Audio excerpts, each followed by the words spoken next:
Welcome back, residents. Welcome back, Moeketsi. So this episode, we're going to be continuing our discussion.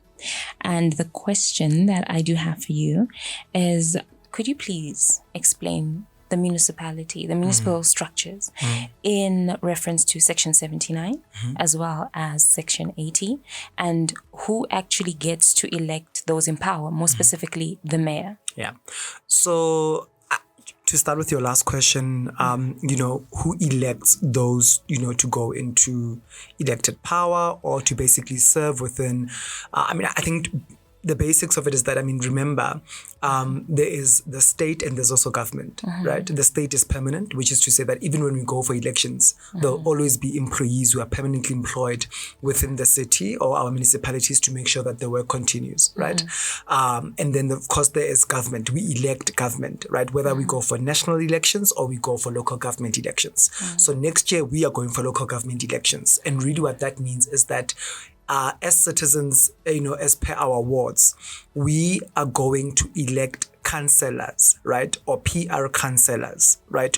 Who are then, once they are elected, whether through a political party or as an independent candidate, you will then serve your local ward.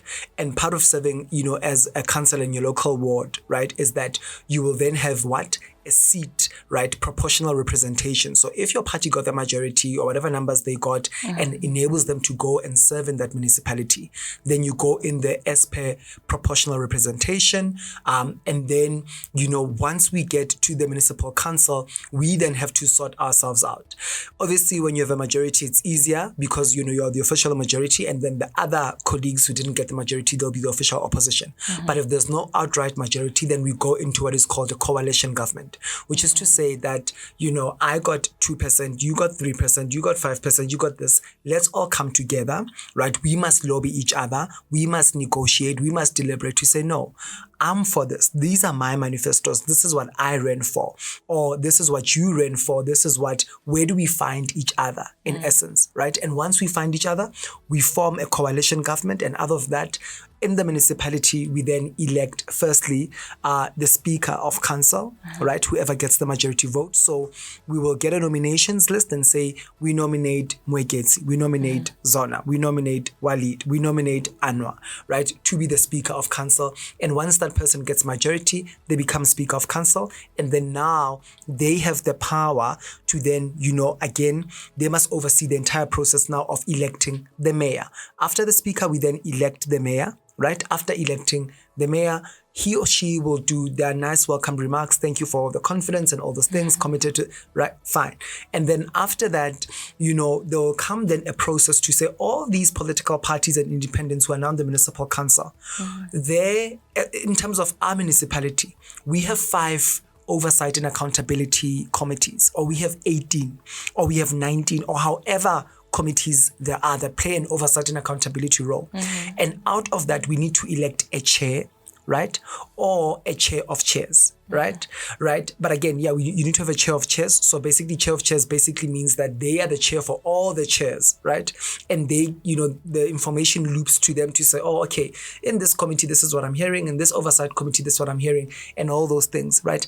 Again, all those things are as a result of proportional representation. What are the numbers? What is the numbers game in essence, right?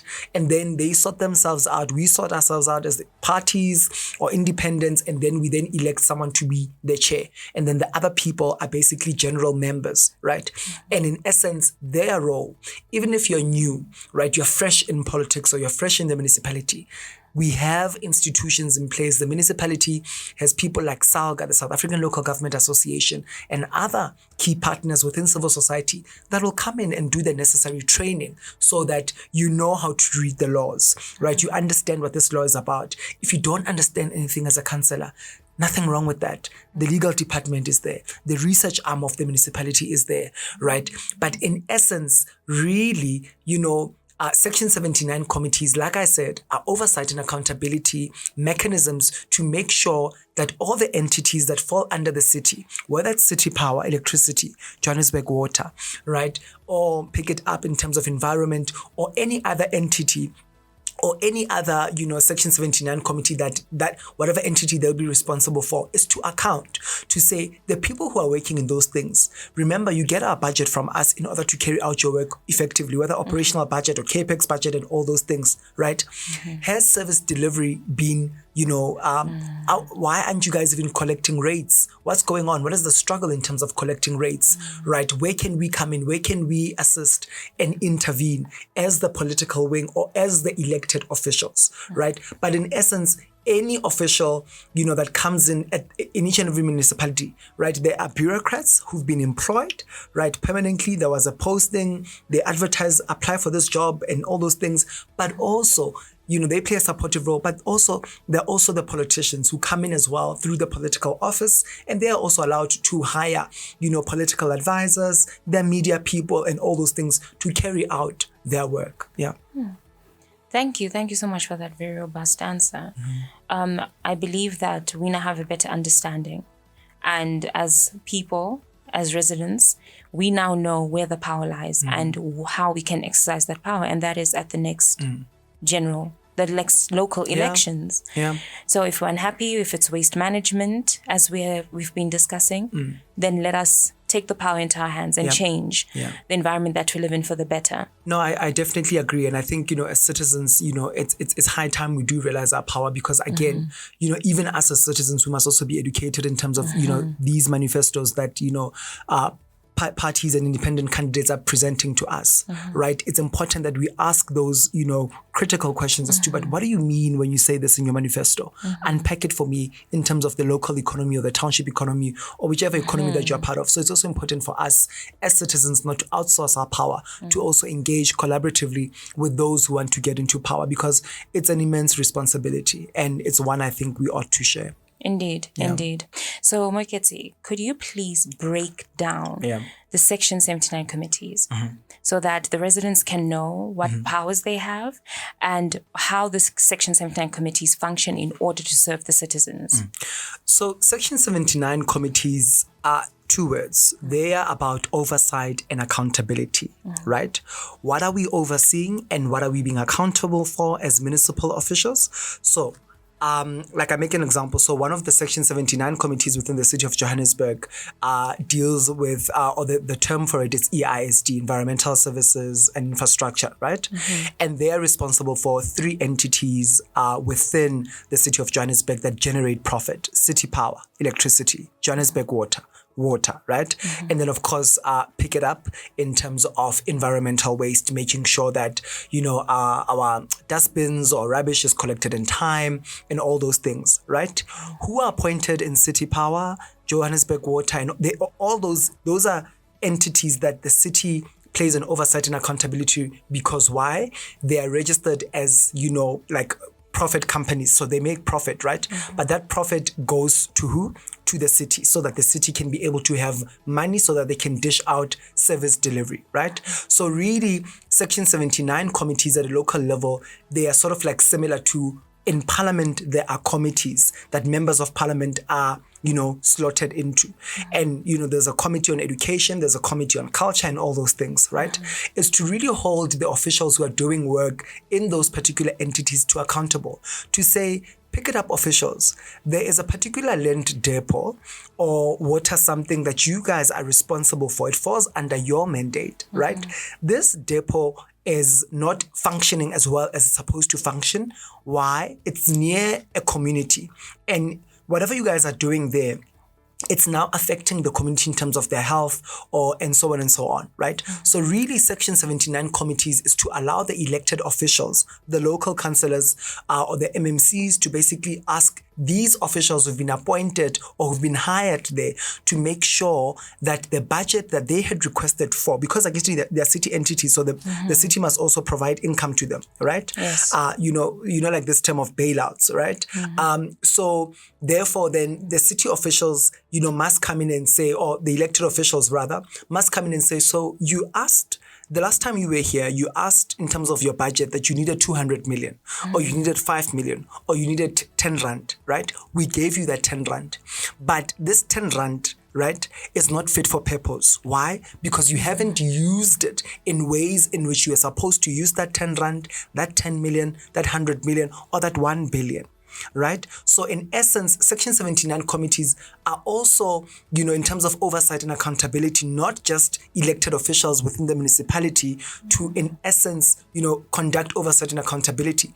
Even us as citizens must play a role in each of those Section 79 committees. That is why when you read legislation, right, or laws governing municipalities, right? It allows, like we said in the previous episode, participatory democracy, which is to say, whether you are a regular Joe or you're a lady who's selling amagwenya and all those things, you're allowed to go and attend those meetings, right? When those meetings are sitting, what must happen? The city must publish to say, we are going to be meeting on these days and what. Citizens are allowed to come in, and, we should get to a situation, particularly with the city of Johannesburg, where they allow for citizens to even raise questions to say, I hear you. I hear that suggestion that, Pick It Up or City Water or City Power or, Johannesburg Water has done. But I think maybe think of it this way, because I come from a particular community where, we live in a mining community in Beggerstar or in Slovo. Those are mining communities, right? Or Vlakfontein, right? We have animals, or I'm grazing animals. And those animals, they are now drinking, when I'm doing my grazing, drinking contaminated water, which has been affected by the mines. So how do we bring the mining companies around those areas to now come on board and also resolve collaboratively this issue together, right? So really, Section 79 committees are there for purposes of, oversight and accountability. And that is why, because legislation is already there and it allows for oversight and accountability, you have organizations, doing fantastic work in civil society, like, the OWL Socioeconomic, Research Institute, or ASRI for short, who've started a municipal oversight and accountability project. And they're in essence going to each and every municipality, particularly targeting our young people, to say, as young people, you must also be involved in oversight and accountability.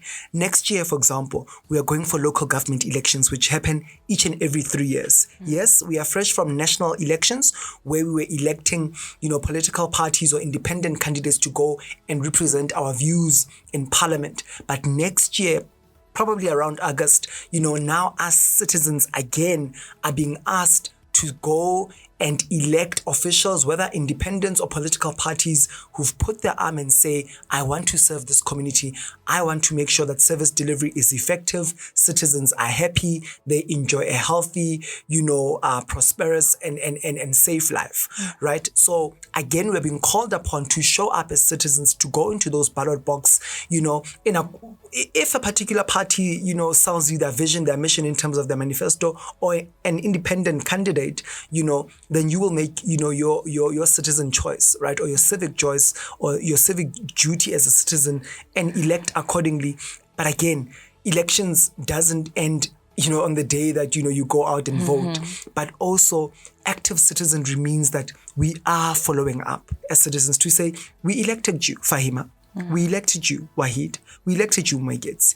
Now, let's account, right? You need to account. You said that by 6 months, you're going to deliver laptops to our young people here. Where are the laptops? Where is the budget? Do you even know the amount of young people who live in this particular community? So in essence, really, Section 79 committees are about oversight and accountability to allow the general citizenry to have a say within their local municipalities, again, so that we may all have access to service delivery. Fantastic. So in your response, you did mention citizens.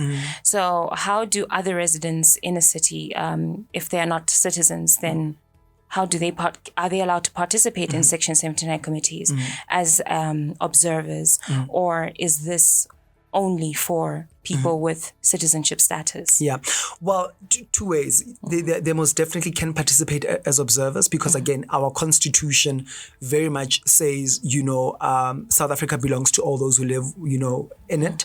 But of course, making sure that, those citizens are documented. But even if they're not documented, we do live in a system of laws that allows for refugees to participate, right? We just need to understand, what is your refugee status, right? Is it asylum seeking and all those things? That is why, again, even if you look at our constitution, it's designed in such a way that if, people come here and their refugees, the government has made provisions for their children in particular, to go to schools, South African schools, till such time whether they, either become, a naturalized citizen through by staying here for, I think, plus minus 10 years, or perhaps if maybe they make a decision to go back to their, home country and all those things. But we definitely have a progressive, constitution that is a work in progress that says anyone is welcome in this country. But of course, within the confines of our laws, making sure that, within the confines of our laws, you are acting accordingly and you're behaving accordingly in terms of, our laws and not being disruptive in any way. Yeah. Thank you so much. Thank you. Thank you, Makezi. This was a wonderful, amazing, session with you. And to the residents, you've heard it here. So now you have the power, you have the information. Let us make a change that is positive. And please join us for the next episode where we'll be covering another important aspect of the waste management in the city of Johannesburg, how we can manage that, whether it's through our local government or our own powers. And have a great day. Thank you and God bless.